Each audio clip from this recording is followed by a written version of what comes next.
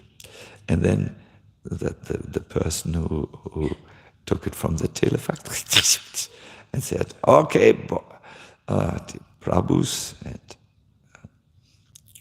everyone here, this is what Prabhupada wants us to understand. It was a verse. The verse said, Ye lila amrita vine kaya jadi anapane tabe bhaktera durbala jivan. Man becomes strong and stout by eating sufficient grains. But the devotee, singular, who simply eats ordinary grains, but does not taste the transcendental pastimes of Lord Chaitanya and Krishna, gradually becomes weak and falls down from the transcendental position. However, if one drinks but a drop of the nectar of Krishna's pastimes, his body and mind begin to bloom and he begins to laugh, sing and dance. So you must understand, here's Prabhupada, he has his disciples, and he constantly hears about disciples leaving the movement, dropping the process of bhakti, and so on and so forth.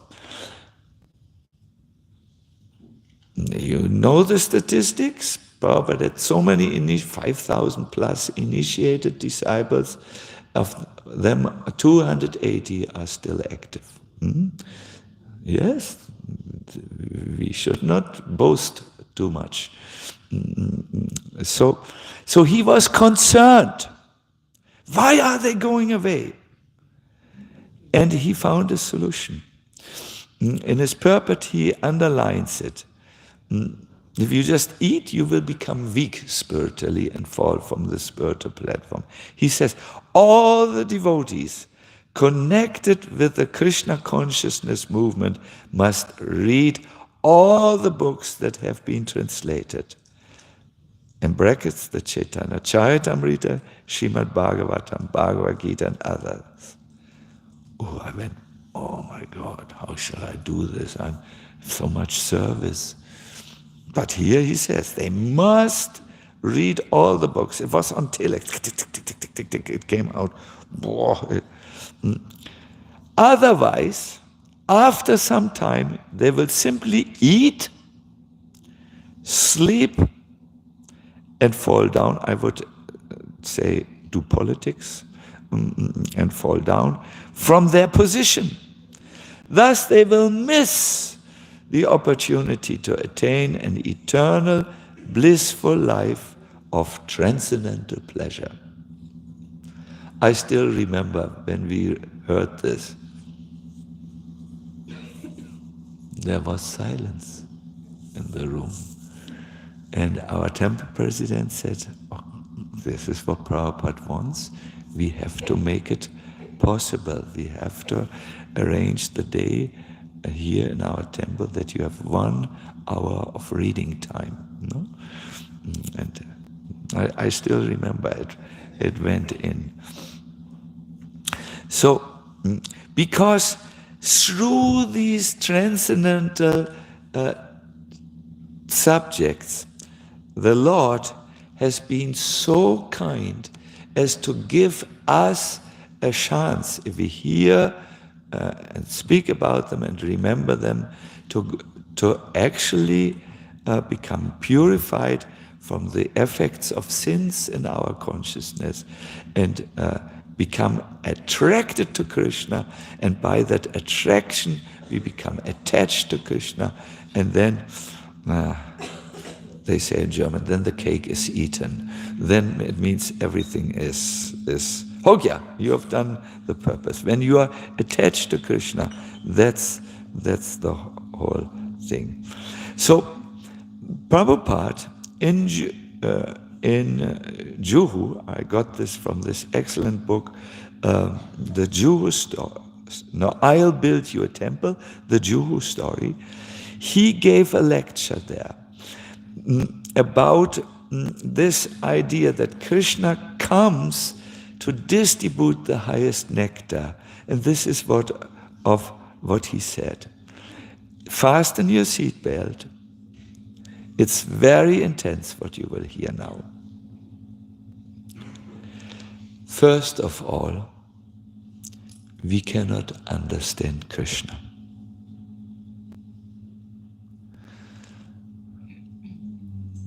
Prabhupada has in mind Avan Manasa Gochara. This is one name of Krishna. He's beyond the reach of the mind. He's incomprehensible for the mind. So first of all, we cannot understand Krishna. Then where is the question of love for Krishna? If you do not understand somebody, how can you love him? Love is far away.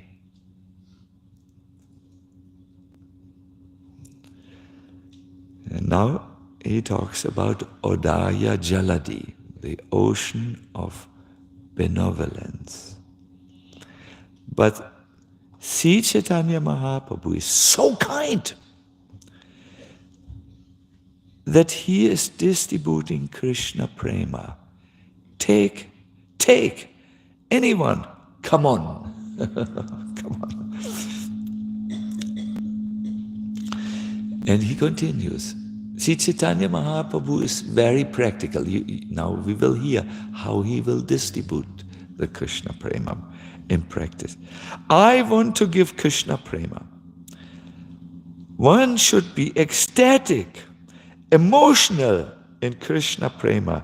One should cry for Krishna. So this type of love, where you are emotional. Have you ever been in love? Okay, this is a taboo. When you are so loving, so much good emotions. Nothing is important any longer. The world is in order. There's no problem. Everything can be done. Such good emotions are there. But when you are more in love, you become actually spiritual love. No, you become so ecstatic that you cry for Krishna. But these tears are tears of the soul who is now has found Krishna. And my dear devotees, these tears will wash away the rest of the material contamination. It's a bath in tears. And these tears, Krishna wants to know. He wants to see that you cry for him in loving feelings. And this type of love is given. Now, how does this happen? How will it happen to you?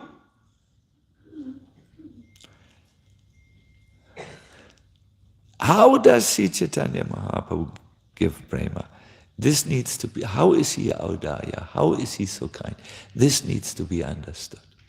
And it needs to be applied.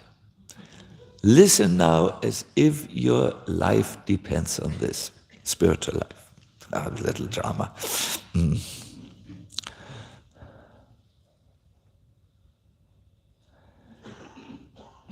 It happens through the holy name, chanted in the way of Chaitanya Mahaprabhu. Then we can get Krishna prema. Then we can continue to chant with prema and so on. We first chant to get Krishna prema, and then we said, but how do we chant to get Krishna prema? I better, because this is such a big question, quote Prabhupada here.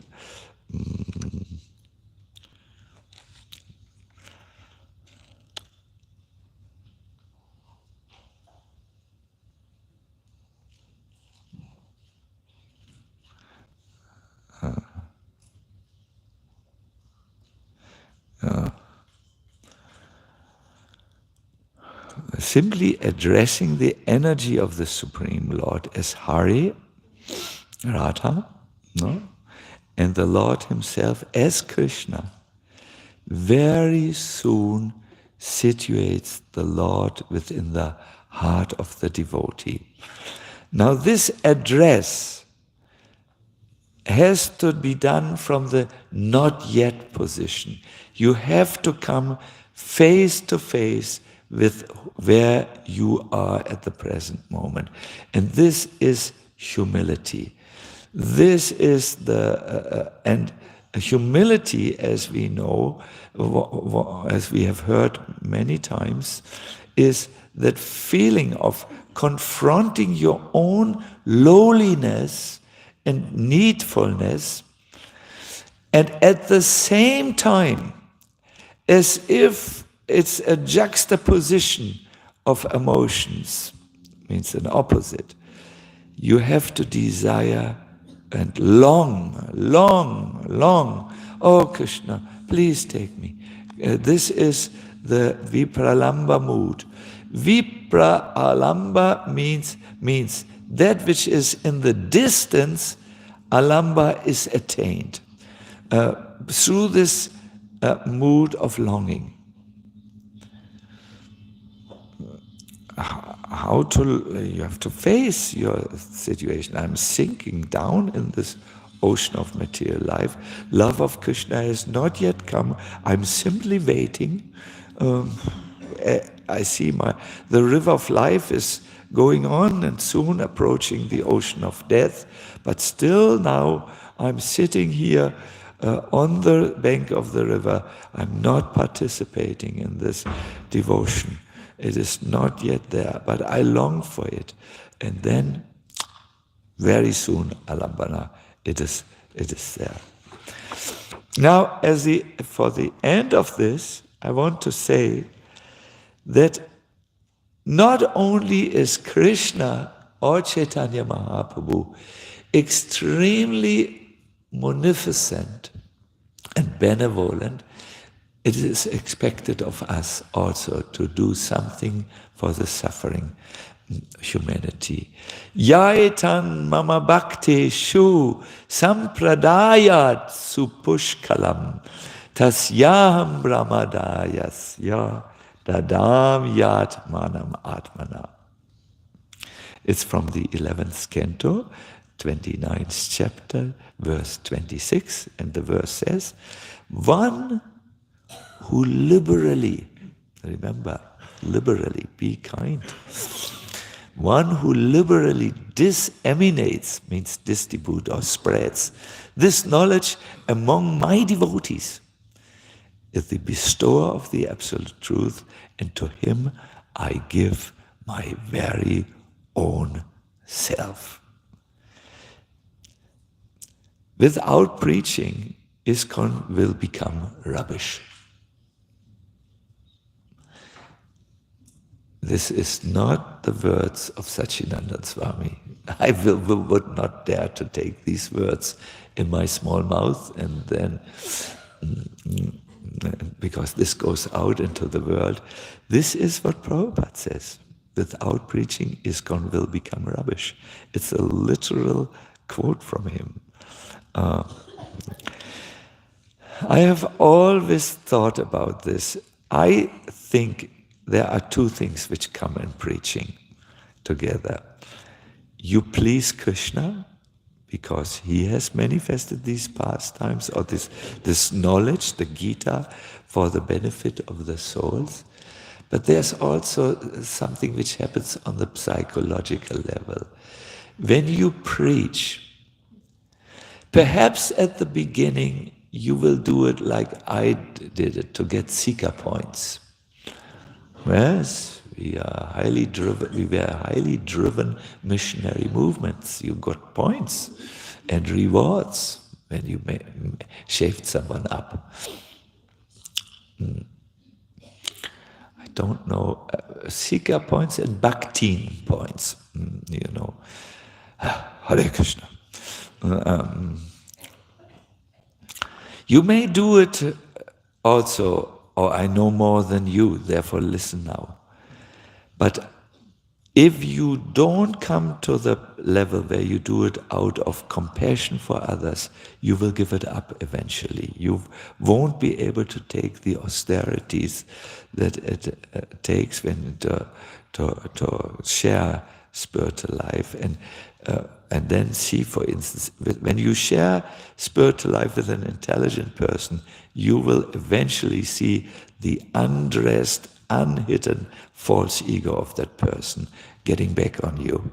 It is when you do your work nicely, you will unsettle the person and wake him up from his false dream of material existence, and they will not be kind to you.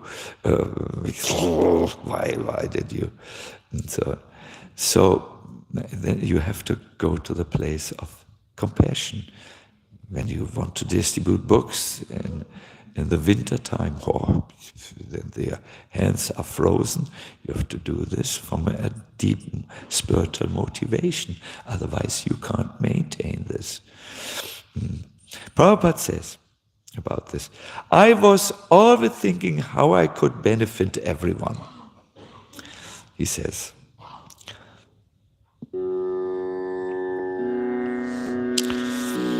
as the Bhagavad Gita says, Sava Bhutanam, unless one has come to this realization, how can he be a representative of God? I never had any national or humanitarian concerns, but concern for all living entities. In San Francisco, Prabhupada said to a big public, this is the movement of the living entity. But I had concern for all living entities. Even at home, as a householder, I was preaching and people were coming. But my family members were upstairs taking tea. I was very angry with them. I told my wife, you either give up tea or lose your husband. She thought I was joking, but I was determined and took sannyas.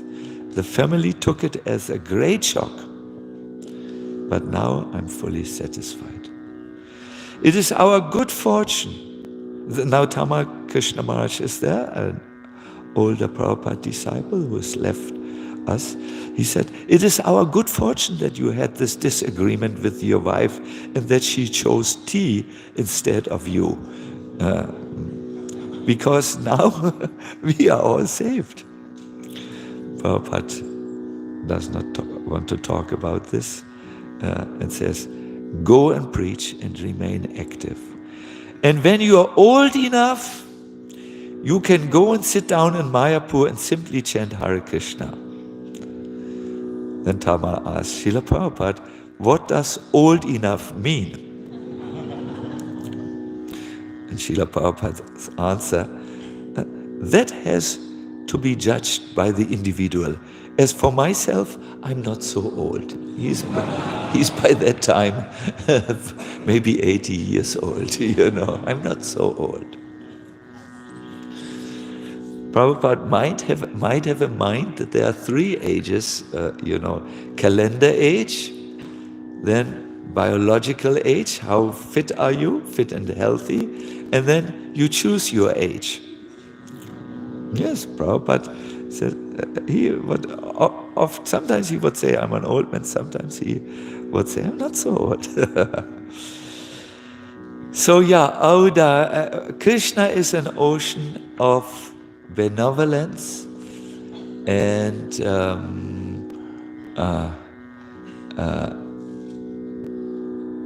just see, is an ocean of benevolence. So and the devotees, he expects his devotees to preach also. My dear devotees, see what is in your capability to share in this divine quality of being benevolent.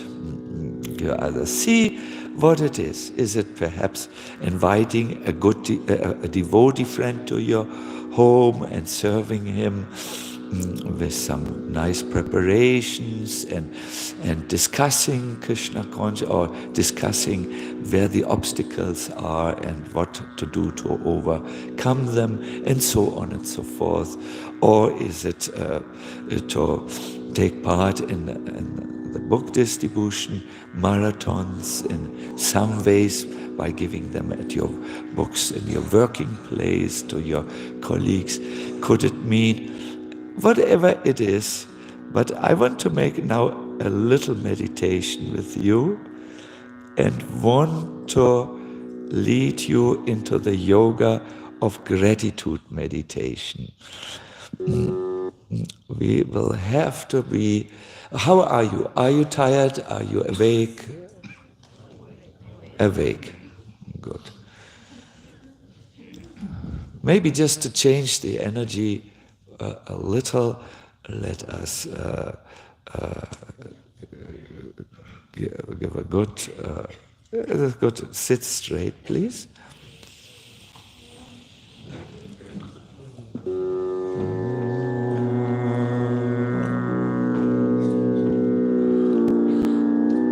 We will do a very slow Om Namo Bhagavate Vasudevaya, but very energetic, and we will end with the syllable Ram. Let me do one time alone, and then all of us together, and then I lead you into the meditation.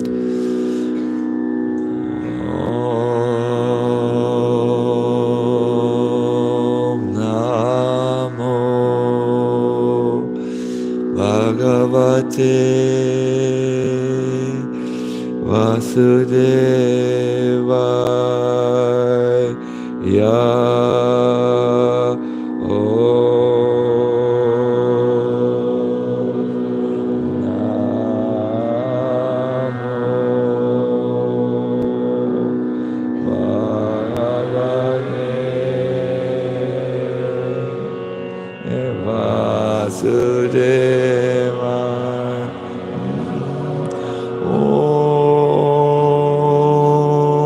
Where are you? Om Namo Bhagavate Vasudevaya. And now very loud. Om Namo Bhagavate Vasudevaya.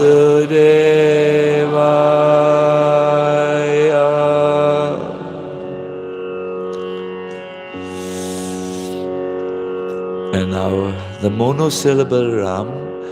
Ram.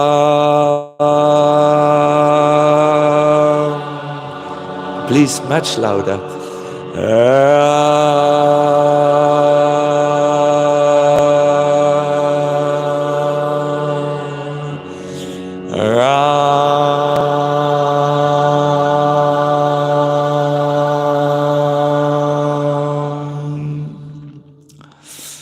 Please, now let us compose ourselves. We will go into a simple gratitude meditation.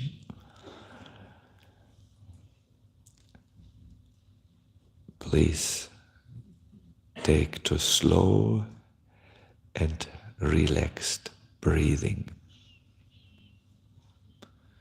It doesn't need to be very forced, but try to just lengthen your inhale and then lengthen your exhale, and even a little longer than your inhale.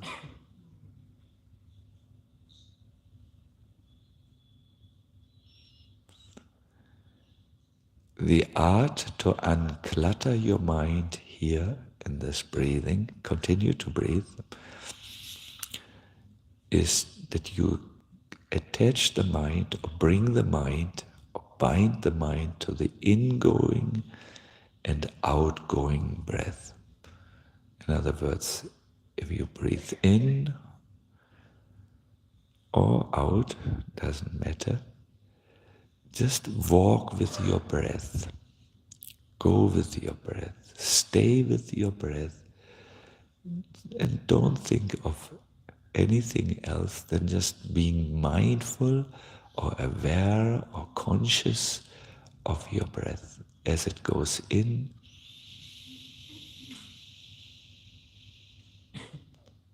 and out.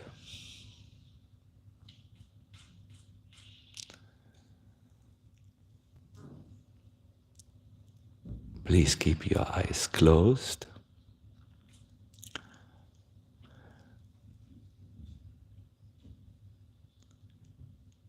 Now, as you are continuing to breathe, think in your mind's eye of a person. Hare Rama,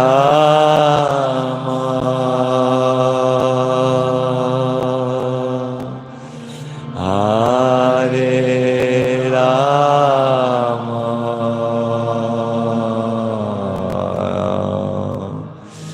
Rama Rama,